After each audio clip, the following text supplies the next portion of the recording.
Hey there, Sharon Horne-Ellstrom here, dripping coffee on my chin. Today is day 256 of our Get Your Goals annual challenge, and our topic today is perfect timing and our confidence goals. What do they have to do with each other? What do they have to do with one another? Now, I will contend there's no such thing as perfect. What's the best time to take action, do something, make a decision? I always say right now, because now is the only time we can actually ever take action. But perfect timing, the whole topic of perfect timing and when is the right time for you to do something is our topic today. Timing is recognizing opportunities, seeing opportunity windows, and taking advantage of different opportunities, which, excuse my throat today. Lose a straw, have a real drink of coffee, and see if I can speak more clearly and not spill more coffee on my book and my lap. Book and lap, double whammy goodness. Okay, so do we see opportunities that are really all around us all the time? We, I think, are able to perceive and see and take advantage of opportunities when it's right for us. And it has to be right for us because there are opportunities swirling around us all the time. People always like to present things from a marketing standpoint, like they're a once-in-a-lifetime opportunity, and they put deadlines and timelines on things. But the truth is, if it's the right opportunity for you, it is available when you are ready and when the timing is right for you.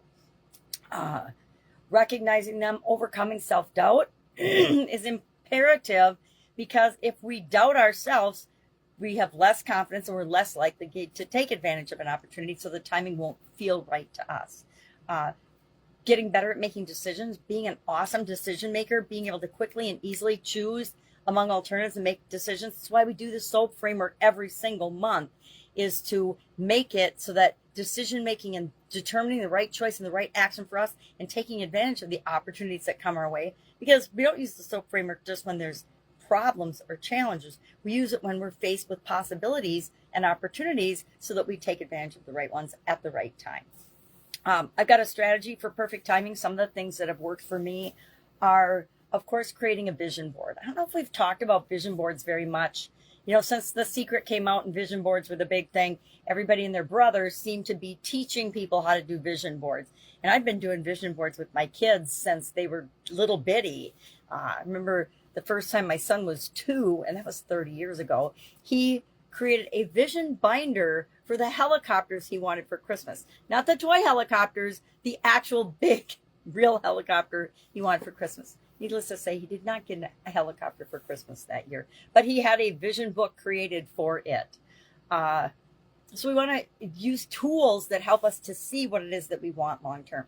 I like vision boards because we can create them, and I always do them with my long-term legacy goals. I hang them up, and it's amazing how quickly the things on that vision board become a reality in our lives without us feeling like we're working really hard to achieve those things, because we just have that picture of where we're going in the back of our mind. And so the universe and the world seems to shift around and show us the quickest, easiest, fastest way to get to those things. I think it works best for physical things, but there's ways to represent emotional things and things that we want on our vision boards as well. We wanted to set SMART goals again. That's why we're focusing on goals this entire year. And we're taking literally a month at a time to talk about the different areas of our life in the life framework to make sure that we're setting goals in all the different key areas and aspects of our life. But we want to set SMART goals, and that's, of course, the second step of our goal setting process. We make sure we do that every month. Networking and mentorship also help us to learn and understand and have more confidence to take advantage of opportunities that come our way. Embracing failure as a stepping stone. I talk about this a lot. I have learned that I'm going to make a whole lot more mistakes, and guess what? Pretty much all of us are, than we do doing the right thing in the first place, right? Or not the right thing, but the exact next step for us.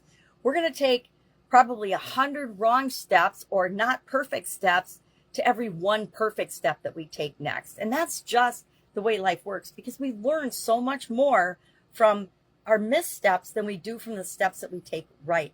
If we were to just climb a ladder right the first time and not trip or slip on a rung or do something perfectly the first time, we already feel like we have it mastered. And so we're less likely to continue to practice that skill and perfect it down the road. And everything, we don't have to do everything perfectly.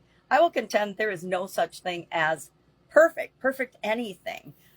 There's where we are right now, and there's improvement, and then there's where we end up when we leave the planet. That's just my opinion.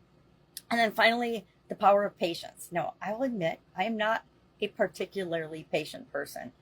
When it comes to seizing opportunities and jumping into things, I tend to, since I look at my mistakes as stepping stones and learning and to speed up my process, I tend to jump in, make mistakes, do it wrong, do it really, really bad, and then just keep tweaking and testing and trying until I get it right.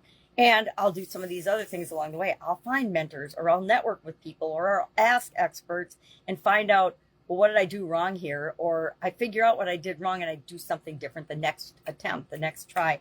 But I tend toward action, and that means I'm not a particularly patient person. Now, do I need to cultivate more patience sometimes? Absolutely, positively.